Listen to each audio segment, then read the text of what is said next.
بسم اللہ الرحمن الرحیم. میں ہارون رشید عرض کر رہا ہوں. السلام علیکم ورحمۃ اللہ وبرکاتہ. اڑتی سی خبر ہے، کیا کہتے ہیں، اڑتی سی خبر ہے زبانی طیور کی کہ قطر نے ضمانت دی ہے کہ نواز شریف صاحب فوج سے نہیں الجھیں گے.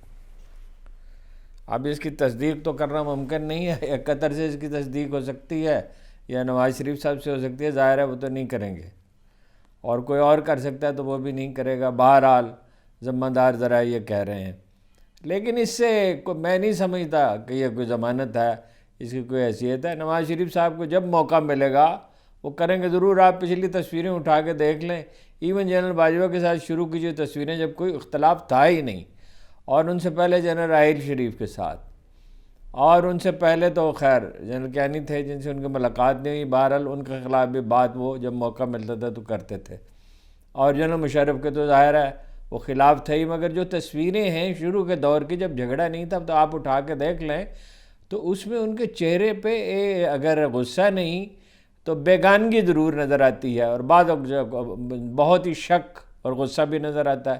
اس کے مقابلے میں آپ نریندر مودی کے ساتھ ان کی تصاویر دیکھیں تو اس میں بشاشت نظر آتی ہے. یہ تو تصویر کی شہادت ہے، یہ کوئی گفتگو کی بات نہیں ہے، یہ کوئی الزام تراشی نہیں ہے.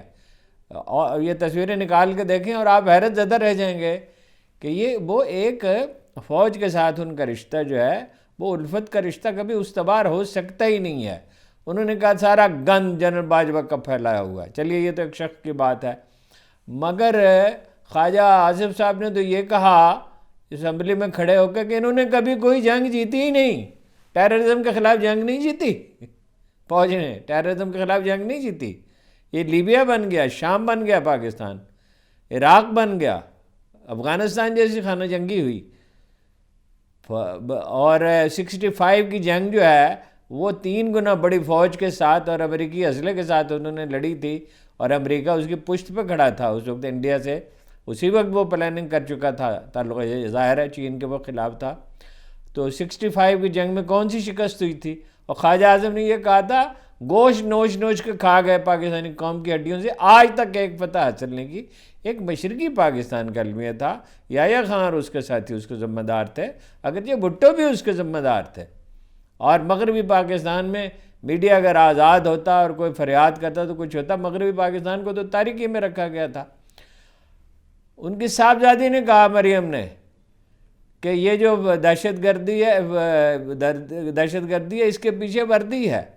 اور جو لوگ یہ نعرہ مستقل لگا رہے تھے،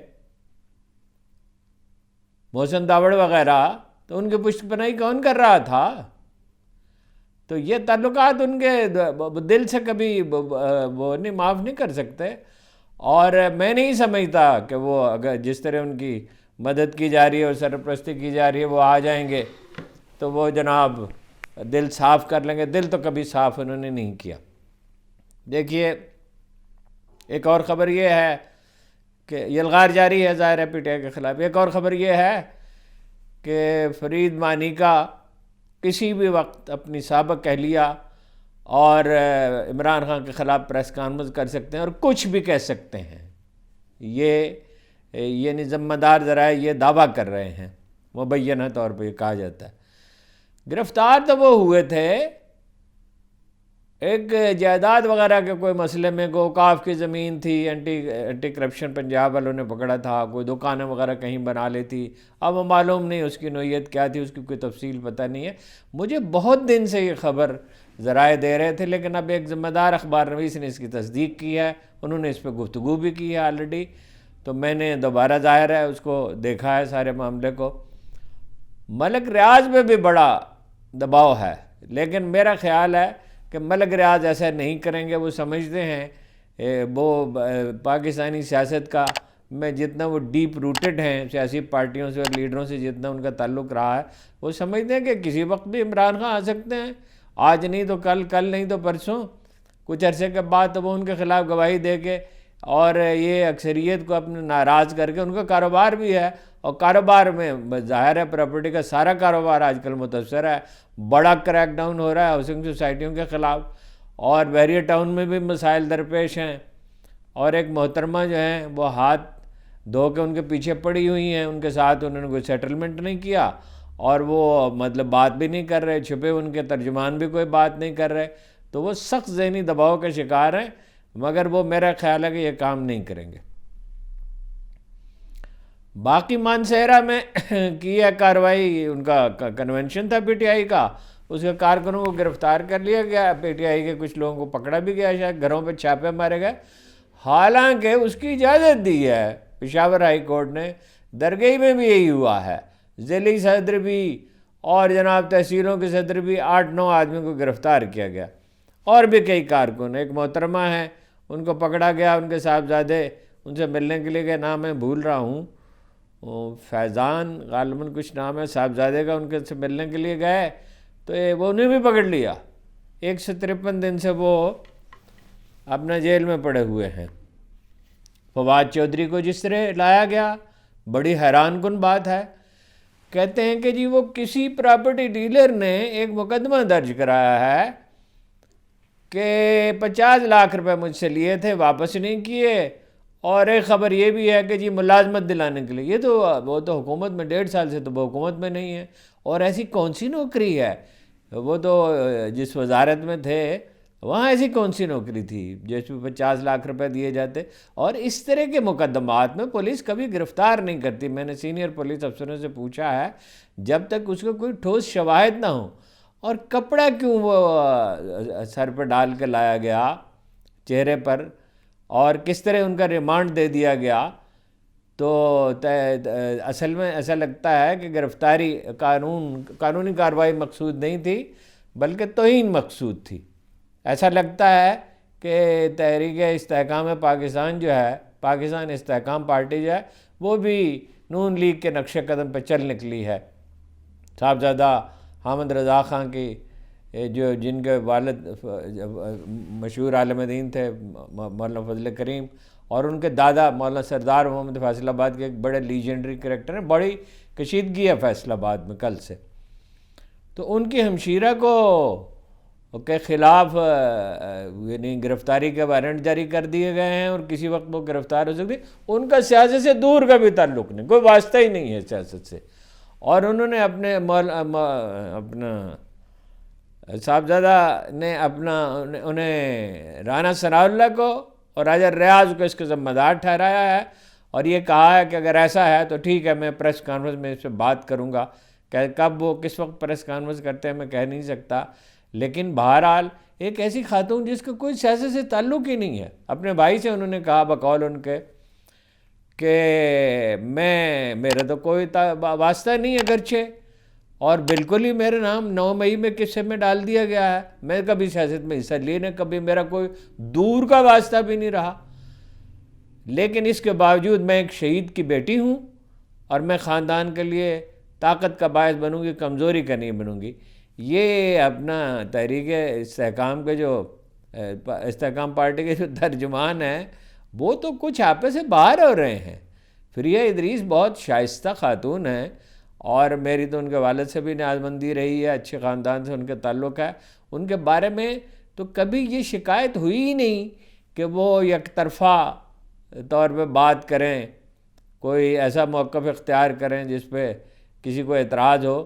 اور انہوں نے کیا کیا، ان کے کلپ ان کو دکھائے، اب ان کے کلپ دکھائے وہ فلیئر اپ ہو گئے، اور میں نے تو وہ دیکھا ہے پروگرام، میں حیرت زدہ رہ گیا کہ وہ کہہ رہے ہیں آپ مجھے بات نہیں کرنے دے رہی، انہوں نے کہا میں تو آپ کو بات کرنے دے رہی ہوں۔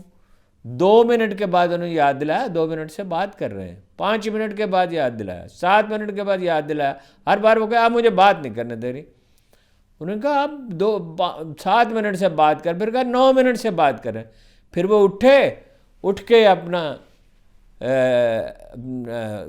پروگرام چھوڑ کے چلے گئے۔ اس سے پہلے جب وہ پی ٹی آئی میں تھے موصوف، تو مخالفین کے کردار کشی کرتے تھے، جو بھی عمران خان سے اختلاف کرتا تھا اس پہ چڑھ دوڑتے تھے۔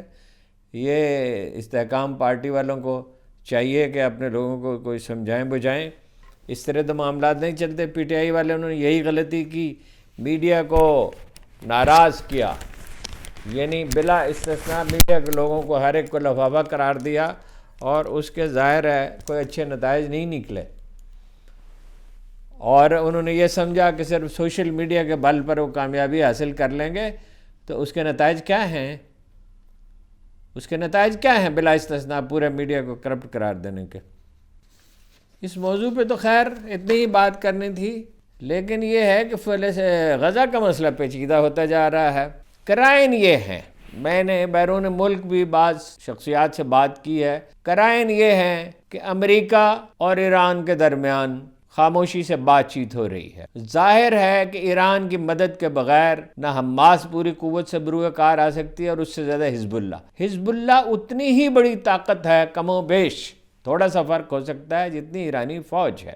تو ایران سے امریکیوں نے یہ کہا ہے کہ وہ تحمل کا مظاہرہ کریں اور اسرائیل کے خلاف زیادہ کارروائی نہ کریں، اور ایرانی جو ہیں وہ کچھ عرصے کے لیے احتیاط کا مظاہرہ کر رہے ہیں۔ اسرائیل نہیں حملہ کر سکتا ایران پہ۔ اسرائیل نے اگر حملہ کیا اور ادھر سے حماس اور حزب اللہ نے جوابی کارروائی کی اور خود ایران نے کی، تو اسرائیل کے اس سے نمٹ سکتا ہی نہیں ہے، سوال ہی نہیں پیدا ہوتا۔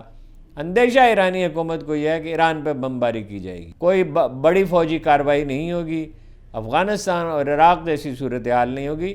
ماہرین کا اندازہ ہے، اور اس میں پینٹاگون کا ماہرین شامل ہیں اور سابق امریکی فوجی شامل ہیں، کہ اس کے لیے تو کوئی 8-10 لاکھ فوج درکار ہوگی اگر ایران کے خلاف اس طرح کی کارروائی کرنی، اور بڑے تباہ کن اس کے مضمرات ہوں گے، اور اس کے باوجود کوئی فتح کا یقین نہیں ہوگا۔ حسن نصر اللہ نے عرب ممالک کو متنبع کیا ہے کہ وہ تو آپ کی جنگ لڑ رہے ہیں، اور واقعہ بھی یہی ہے، وہ جنگ تو وہ ان کی لڑ رہے ہیں۔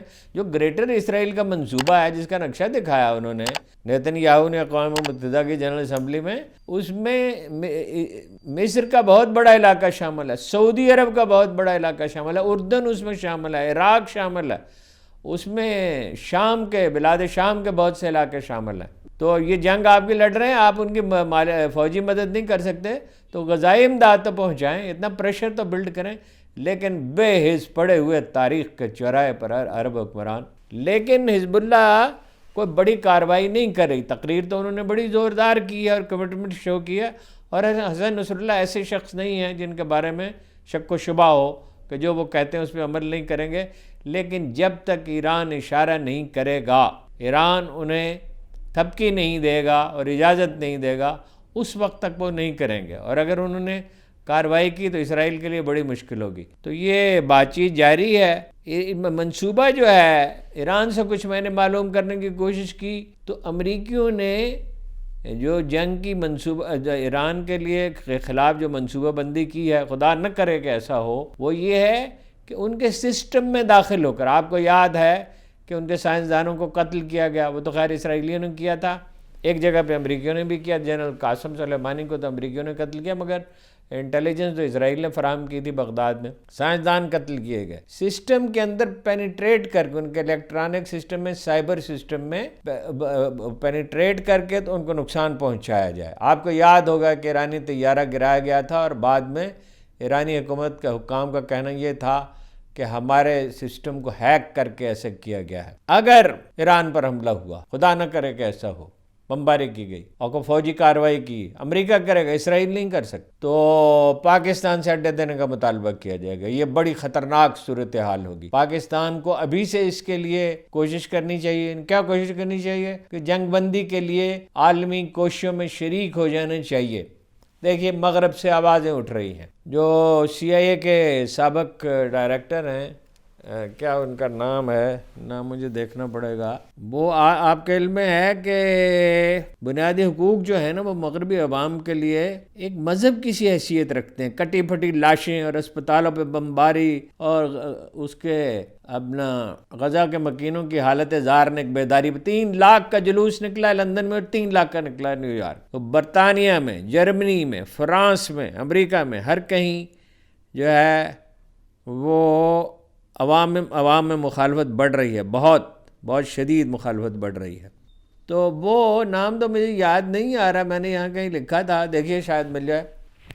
اس نے کہا، ٹرنر ان کے نام کا دوسرا حصہ ہے، CIA کے سابق افسر ہیں اور اس وقت سے ممتاز ترین مبصر سمجھے جاتے ہیں۔ انہوں نے کہا لعنت ہو اسرائیل پہ۔ میں نے لعنت کا لفظ جو ہے وہ نرم کر کے پیش کیا ہے، انہوں نے جو لفظ پیش کیا ہے وہ فحش ہے اور بہت سخت ہے، اور میں دہرا نہیں سکتا، ظاہر ہے۔ ان کا کیسے لوگ ہیں یہ کہ ایک علاقے پہ قبضہ کر کے اور اتنا ظلم، بہیمانہ ظلم کر کے، اور خود کو مظلوم بنا کے پیش کرنے کی کوشش کر رہے ہیں، یہ کوشش کامیاب نہیں ہو سکتی۔ اب مین اسٹریم میڈیا تو ہے امریکی حکومت کے حق میں بنیادی طور پر، اگرچہ اس میں بھی آوازیں اٹھ رہی ہیں، اور وہ ہمیشہ یعنی اس میں حکومت کا بہت، انتظامیہ کا بہت عمل دخل رہا ہے۔ آپ کو یاد ہوگا ہیلری کلنٹن کے خلاف بھی اور یہ جو بائیڈن کے معاملے میں بھی وہ اپنا کہہ رہے تھے، اپنا اس کی فتح کی پیشین گوئی کر رہے تھے ہیلری کلنٹن کی بھی، اور اس دفعہ یہ جو بائیڈن کی تو بڑی، اور جعلی سروے تک چھاپے بڑے بڑے اخبارات نے، امریکی تاریخ میں سے کوئی مثال نہیں۔ تو فی الحال تو خفیہ مذاکرات ہو رہے ہیں، خفیہ کہیں اس کو، خاموشی سے کہیں، انڈائریکٹ کہیں، مذاکرات ہو رہے ہیں ایران میں اور امریکہ میں۔ اب دیکھیے اس کا کیا نتیجہ نکلتا ہے۔ میرا خیال تو ہے کہ جنگ بندی کا امکان ہے، اس لیے کہ جنگ اگر پھیلتی جاتی ہے، وہ ان کی کوشش یہ ان کو غزہ کی طرف دھکیل دیا جائے، شمالی غزہ کے لوگوں کو۔ اب جہاں وہ کہہ رہے ہیں وہاں تو انسان کے جانور نہیں زندہ رہ سکتا، پانی ہے ہی نہیں، دور دور تک، میلوں تک ایک جھاڑی دکھائی نہیں دیتی، تو وہاں وہ کیسے رہ سکتے ہیں؟ اس کے لیے اسرائیل انہیں مالی مدد کی پیشکش کر رہا ہے، یہ چھن چھن کر جو خبریں آ رہی ہیں، اور تھوڑی سی نہیں، جو مصر کو $18 بلین دیے تھے اس سے کہیں زیادہ مدد کی پیشکش کر رہا ہے کہ کچھ پیسے ہم دیں گے، کچھ یورپی یونین دے گی، کچھ امریکہ دے گا۔ اور کیا کرنا چاہتے ہیں وہاں؟ کیوں ان کو نکالنا چاہتے ہیں؟ وہاں فوجی چھاونی قائم کرنا چاہتے ہیں، اس کے بعد دوسرے عرب ملکوں کی باری ہوگی۔ وہ امریکہ اس پہ ابھی تک ڈٹرمنڈ ہے، لیکن میرا نہیں خیال کہ یہ جنگ وہ جیت سکتے ہیں۔ اگر یہ جنگ پھیل گئی تو پاکستان کیسے اس سے لا تعلق رہے گا، اور ترک کیسے لا تعلق رہے گا؟ مثال کے طور پر اگر وہ حجاز کا رخ کرتے ہیں تو اس وقت پوری کوشش مسلم دنیا کی یہ ہونی چاہیے کہ جنگ بندی ہو جائے۔ مسلمان حکمرانوں کا جو حال ہے وہ تو آپ کو معلوم ہے، تفصیل سے پھر انشاءاللہ فلسطین پہ بات کریں گے۔ آپ کا بہت بہت شکریہ۔